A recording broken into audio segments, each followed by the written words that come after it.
I want to start by thanking the Forest Service. The National Wildlife Federation is partnering with the Forest Service on this program, on this issue of creating habitat for wildlife in our cities and towns. I'm going to touch on that a little bit later on one specific project that we're working on with the Forest Service. Also wanted to thank my colleague Naomi Edelson, who unfortunately was not able to be here today, but she helped me put together this presentation. And given that we have a fairly short amount of time and I've a lot to get through, just wanted to say at the top, if anybody does have questions that we don't get to, you can always feel free to reach out and we can make our contact info available. So with that said, let's dive right in.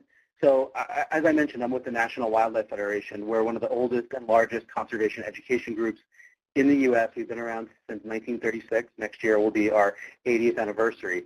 And we focus our work on protecting wildlife and its habitat in a whole wide variety of ways, at the large landscape level down to the species level. But equally important to our mission is getting people connected to nature. And these efforts that we're talking about today, about creating wildlife habitat where people live, learn, work, play, and worship, is really the greatest blend of both of these parts of the National Wildlife Federation's mission. We've actually had a program called, that's really all about gardening for wildlife. It used to be called the Backyard Habitat Program. Nowadays, again, we're calling it Garden for Wildlife. Since 1973, many of you guys might be familiar with this program. So it has been around for a long time. And what I'm going to do in this presentation is, this essentially is the talk that I give when I go out and speak to the public and try to teach them a little bit about the value that our landscapes can have for wildlife if we just make some simple changes on our part. So I'm hoping for two things. One, that you guys will be reinforced in the information that you are delivering already out to the public, and maybe you'll pick up new information as well. So yeah, we've been doing the program since 1973, and again, there's really two main goals. It's about helping wildlife in a world where we continue to essentially remove habitat and push species out into ever-shrinking wilderness areas. So it's about helping them, inviting them back in for the species that are appropriate to share the landscape with us. And at the same time, it's about giving people that daily access to nature that we know is so necessary to create a populace that actually cares about wildlife and cares about a future where we have clean air and clean water and abundant wildlife species. So it's helpful, I think, to start by putting this into context of, why gardening? What does gardening have to do with wildlife, and why do we call it that? Well, really what it boils down to is that plants are the foundation of the food system in any ecosystem, whether that's out in the wilderness or that's in our backyards. And the fact is also that 90% of the insects that rely on plants as a food source can only eat the native plants that they co-evolve with. So plants form that foundation of the food chain, and then insects themselves are that next step in the food chain for many other species. So essentially what we're talking about is taking this, where there's almost no plant material and certainly no native plant material, and converting that into a landscape that actually has the food value, that has an ecosystem built on it for the native wildlife species. And that very act of planting, which is what we are asking people to do in this program, to deliberately plant something for a goal, is by definition gardening. So this is a special kind of gardening. It's wildlife habitat gardening. It's native plant gardening, but it's gardening nonetheless. So what kinds of wildlife can you expect to attract when you create a garden for wildlife? Well, everybody loves birds and butterflies, and frankly, that's the big hook that we use at the National Wildlife Federation to engage the public in this whole idea, because they're colorful, they're beautiful, they're, in most cases, people don't perceive them as pests. But our program really wants to help people design functioning ecosystems. So what we try to do is remind people that beyond birds and butterflies, there's lots of other species that are important and need our help. Butterflies are not the only insects out there that are interesting and beautiful and completely non-threatening to people. Dragonflies are a great example. Amphibians are on the decline worldwide, and if we create better habitat for them within our cities and towns, we might be able to help with their future survival. We try to teach people about the role of predators, and that just because there are animals that are out there that might scare us, that might show up in our yard, doesn't mean that that's not a reason to create a wildlife-friendly garden. And so we talk about the value of snakes. The fact that it's, the chances of a dangerous snake to a human showing up in your yard is really minimal, and that snakes are critically important predators. And we try to teach people about things like wasps and the fact that they're different than bees. Bees are essentially vegetarians in quotes, while wasps are actually predatory. They're out tirelessly patrolling your garden, eating the actual pests. And so we try to teach a message of tolerance that, yes, if you have a yellow jacket nest next to your kid's swing set or by your front door, yeah, maybe that's when you want to remove it. But if it's at the back of your property where you're not running around, you should be trying to keep these animals because they play an important role in your backyard ecosystem. Same goes for sort of animals that might be perceived as nuisances. So our program at National Wildlife Federation is about attracting wildlife, but it's also about teaching people how to live without conflict with wildlife. Because let's face it, animals like raccoons are here. They're not going anywhere. Coyotes are another example. We tried to wipe them out for centuries. It's not going to work. So we try to teach people how to make simple behavioral changes on their part that will minimize any conflict that they might have with some of these urban wildlife species. Put your trash cans out the morning of trash collection, not at night when the wildlife could get to them. Make sure they have tight-fitting lids. Critter-proof your attic. Things like that are a big, important part of teaching sort of tolerance for wildlife and how to, again, avoid conflict with them. And that's all part of what we want people to know when they set out to create a wildlife-friendly garden space. Similarly, predators, again, play an important role in the urban ecosystem. And predators historically are very maligned, obviously, and so this is a really great way and place to teach people about the critical role that predators play in ecosystems. So, we're not talking about mountain lions or wolves in people's backyards, but gray foxes and sharp-shinned hawks certainly are appropriate predators to be in your yard, and they can be there and not pose any danger to people or pets or things like that, and that's okay. And that's a big part of our message. And lastly, again, these gardens for wildlife are about helping people connect with nature as well. So all wildlife needs 4 things to survive, and this is sort of the crux of how we try to teach people about this whole idea of urban habitat. And this is true for wildlife in, for African lions on the savanna, to orcas, to the chipmunk that you see here. Everything needs these 4 things in order to survive. This is sort of basic biology 101. Food, water, cover or shelter, and then places to raise young or resources that allow them to reproduce. I'm going to go through each one of these. So when we talk about food, the first thing most people think about is feeding, putting out a bird feeder. And there's actually nothing wrong with that. Feeders, birds will use them as a supplement to the natural foods that they find in the landscape, which is important because, number one, you don't have to worry about your bird starving to death if you go on vacation and can't fill up your bird feeder. But more importantly, it underscores the importance of plants. If you want to feed the birds or other wildlife, you need to focus on your plants because that's how Mother Nature feeds them. That's the way that birds are naturally finding food in the landscape. And plants provide food in a whole wide variety of ways, whether it's berries that a lot of fruit-eating birds will feed upon, or seeds like the goldfinch down here that's feeding on seeds from a wildflower. It's not just birds, too, that rely on fruits and berries from plants. It's mammals as well. Nuts are a critically important food resource that we can be providing to wildlife in our backyard, in the urban forest. Nectar is critically important for butterflies, for bees, for hummingbirds, and a whole host of other insects that feed on nectar as a primary food source. And we can be very easily adding food sources in the form of blooming plants in our gardens for wildlife. Plants provide food in a bunch of different ways. There's, sap. Sapsuckers drill holes and other woodpeckers to eat the sap. Hummingbirds sometimes rely on that as a food source before the flowers are blooming. Insects actually go and feed on that sap as well, and they in turn become food for other wildlife. The bee in this photo here is drinking nectar, but also collecting pollen, which it's going to use to provision its young. So that's an important food source for wildlife. And, it is a little bit of a tough sell sometimes to tell people that pollen is an important food source, but remind people that animal pollinated plants generally are not responsible for their allergies because the animals are moving the pollen, not the wind, and it's generally not going to end up your nose.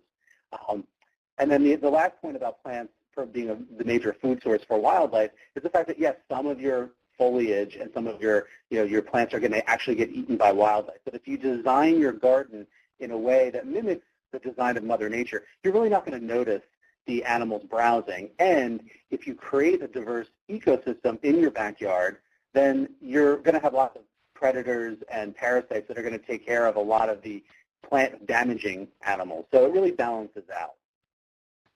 Now, this is critically important, this idea that plants are the foundation of the food chain, and again, the next step up are insects.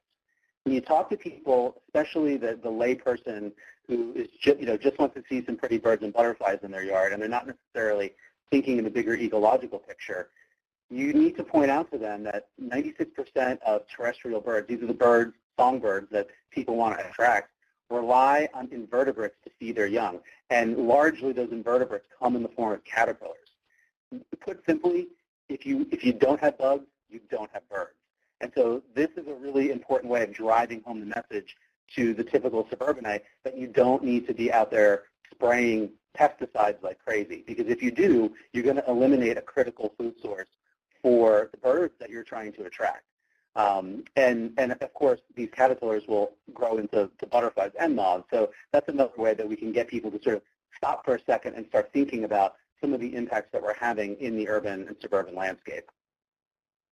So this is, I also want to give a shout out to Dr. Doug Tallamy as well. The National Wildlife Federation and the Forest Service are working with Doug to develop some resources that will really help people understand this whole idea of creating habitat through native plants in our gardens. But this is, I'm going to talk about the study that Susanna referenced in her presentation too, because it's pretty phenomenally amazing when you hear some of these numbers. So here's a chickadee. They are, they basically specialize in caterpillars when it comes to feeding their young. They can bring back a caterpillar to the nest once every 3 minutes. Both the male and the female are out foraging, literally from sunrise till sunset over the breeding season. So anywhere from 6 a.m. to 8 p.m. So that's essentially, on average, about 350 to 570 caterpillars a day. And as Susanna pointed out, that ends up being about 6,000 to 9,000 caterpillars over the course of a 16-day nesting event. And that's happening largely within about 5 meters of the nest space. So just to emphasize the volume of insects that we need in the landscape in order to feed the birds that we're trying to attract. It's kind of mind-blowing. And I think having numbers and research like what Dr. Tallamy has done really helps us communicate this to the public.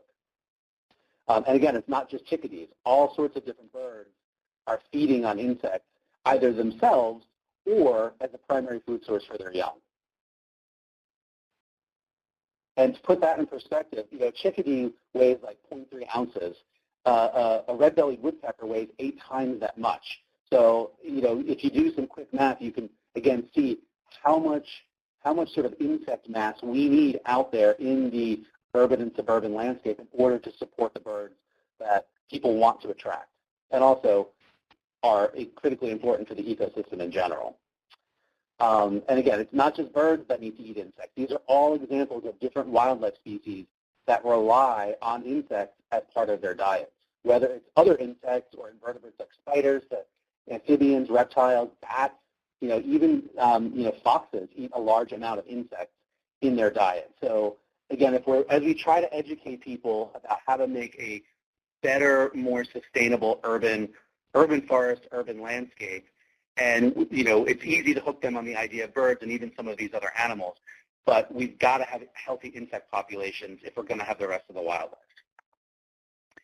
Everybody's interested in bird feeding, so again, even though the focus of our program is the plant material, we do try to teach people, there's different kinds of feeders. Main point here is it's okay to feed, do it in moderation, keep your feeders clean, and feeders are actually more for people than they are for birds, and generally speaking, they allow you to see wildlife, see these animals up close in a regular spot. So we do a little bit of education on that and teach people, if you want to put out a platform feeder like this, you'll invite, different kinds of birds. You might even get squirrels, and even if you put out a squirrel per bird feeder, there's really no such thing. Where there's a will, there's a way. But again, we try to de-emphasize the idea of feeding, even for birds, and focus on the idea of restoring native plant communities to provide all those great food sources that plants themselves provide, as well as to create healthy insect populations that will really also up the food chain. We talk about the fact that, again, predators. When you put out a feeder for birds that eat seeds, you're also putting out a feeder for birds that eat birds. That's okay too, especially if you have a lot of natural cover for the smaller birds to get away. This is not what we're talking about when we talk about feeding wildlife. And in fact, everybody oohs and ahs when I show this slide, and then I have to crush their spirits and say, really what you're looking at are dead baby raccoons, because if you artificially feed animals, particularly mammals, they usually don't survive very long because they lose their fear of people, they become habituated. So we do a lot of education on this. Again, feed the wildlife naturally by restoring the food chain, by restoring the ecosystem, and you won't run into trouble like this mother raccoon teaching her babies that, to approach people for food. So that's food. Water's next. All animals need water to drink, or in the case of birds, to bathe and keep their feathers healthy. You don't have to put in a big fancy water garden if you don't have the time or the budget. A bird bath is just fine. It will, it'll meet the requirements of birds and other small wildlife. If you do have the space for a larger water garden, you might actually attract some of these kinds of species, amphibians, aquatic reptiles, wading birds. But again, a bird bath is totally fine. If you do create a pond, we try to teach people not to have steep sides, make a shallow area where a bird can kind of come in and out, or other animals can come in and out without drowning. We try to teach people to plant your water garden. It helps compete with algae. It also provides cover and food for the wildlife. But again, a bird bath will just be just fine in terms of providing that resource of water for wildlife. Be sure to check your bird baths at night because you never know who might be showing up. And it's not just birds that use bird baths. Amphibians might be using them as well, as is the case with this gray tree frog and the spring peeper. Beyond ponds and bird baths, we try to teach people, too, about the value of just even mud puddles. Butterflies engage in a behavior called puddling, where they drink up the water and the minerals. Birds will bathe in it. Insects like bees will be drinking water from places like that. So muddy areas, and this idea that sometimes just going with the flow of what Mother Nature has provided on your property, instead of spending a lot of time and effort trying to fill it in or create retaining walls and so on and so forth, trying to get grass to grow where it won't. We try to get people to think naturally and, again, follow Mother Nature's lead. Again, different animal species might show up. When I give this presentation on the West, I remind people not to go out and buy tadpoles because you could be introducing an invasive species like we have with the bullfrog out west, which is literally eating other amphibian species into extinction. And again, you never know who's going to show up, even if you just put out a bird bath, because they're little baby bobcats. All right, so we talked about food, we talked about we talked about water. Now let's talk about cover. Animals need cover or shelter, either because they're a prey species trying to hide from predators, or they're a predator trying to get a meal and be camouflaged so that they, they can spring upon their prey. Animals also need cover to get out of the elements. They're like us. They don't want to be out in a blizzard or a rainstorm. And again, your plant material is really how you're going to provide this component in your yard, in the urban scenario.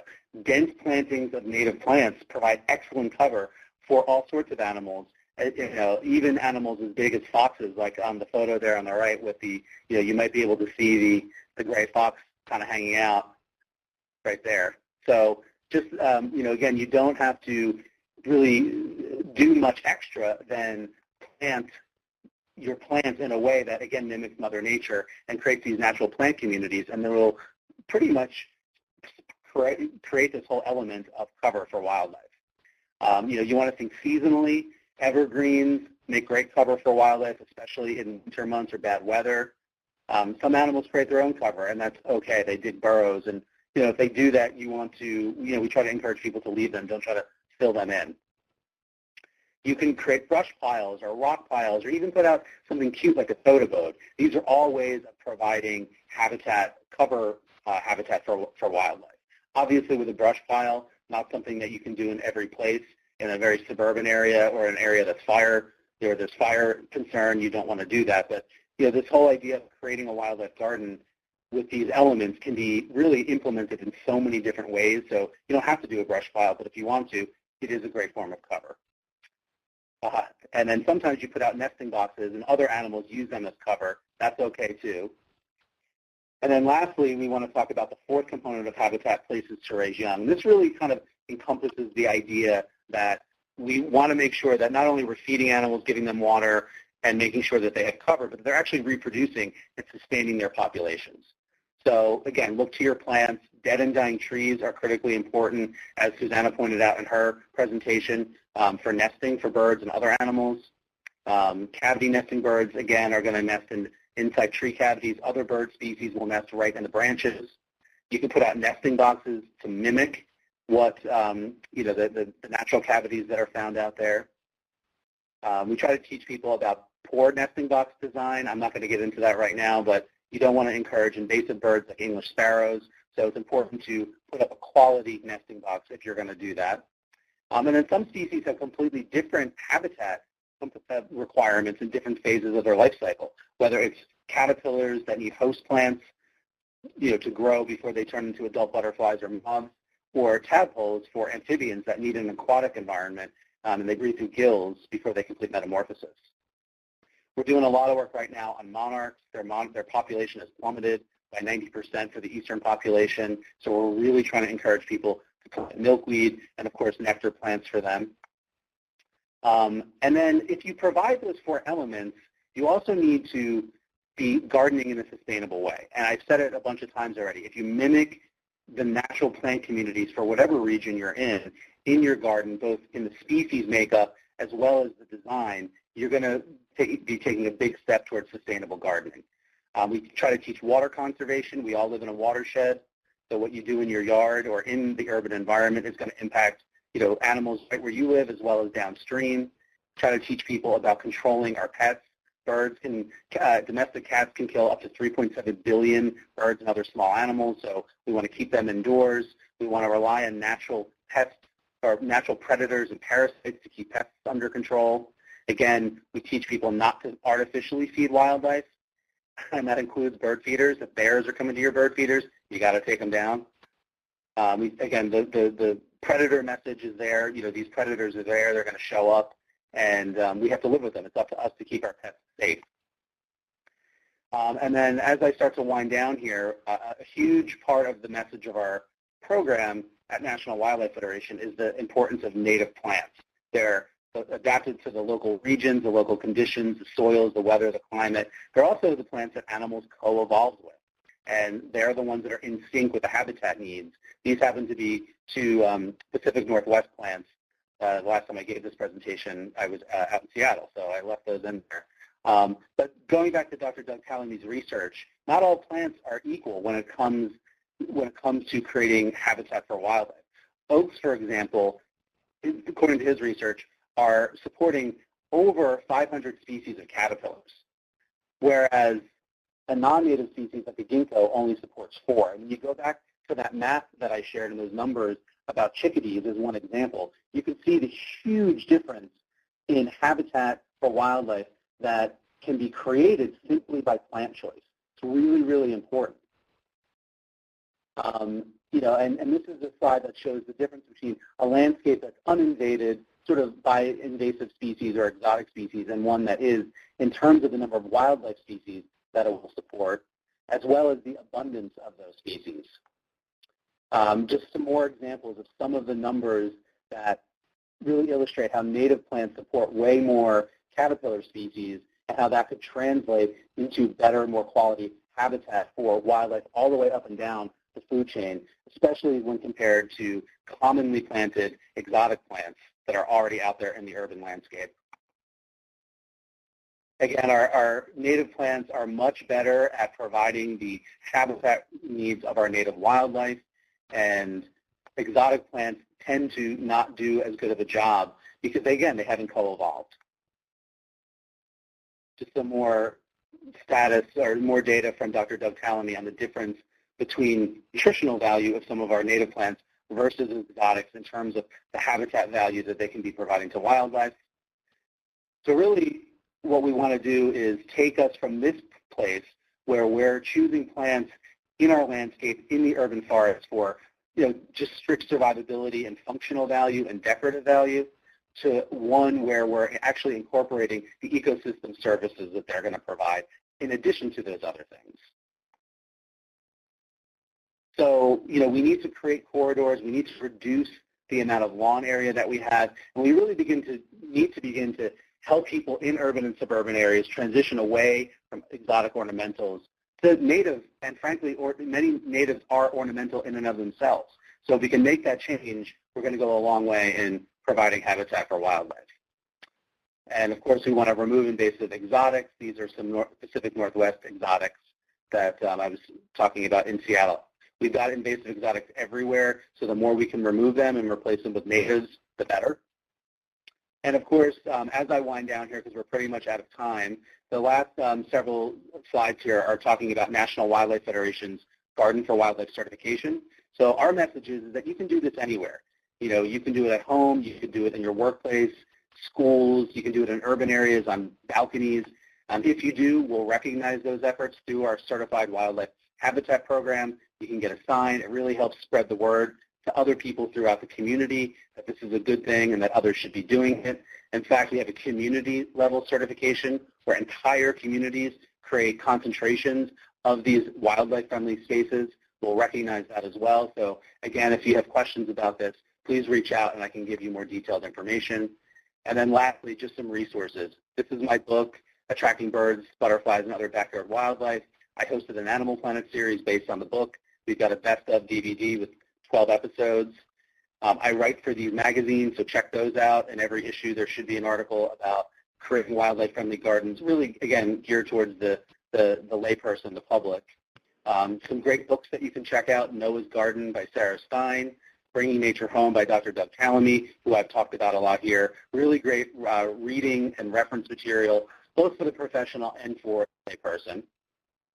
Some regional resources. You might have state wildlife agencies that have published materials or websites. So, that obviously varies from place to place, but you can poke around online and you might be able to uncover some really great resources that are specific to your area.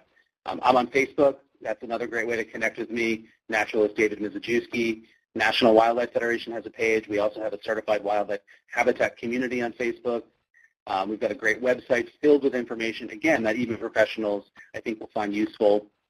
And then this is a screen grab of the project that we're working on with the Forest Service and Dr. Doug Tallamy. Essentially what we're doing is we're taking the research that he did that identifies the top plants for butterflies and moths, and then therefore the birds that eat them, which he's done for the Mid-Atlantic. We're replicating that for the entire country and making a really user-friendly website with a mobile app that will allow people with a few clicks to type in their zip code and get the best plans to support these wildlife species, that are based in data, based in the science.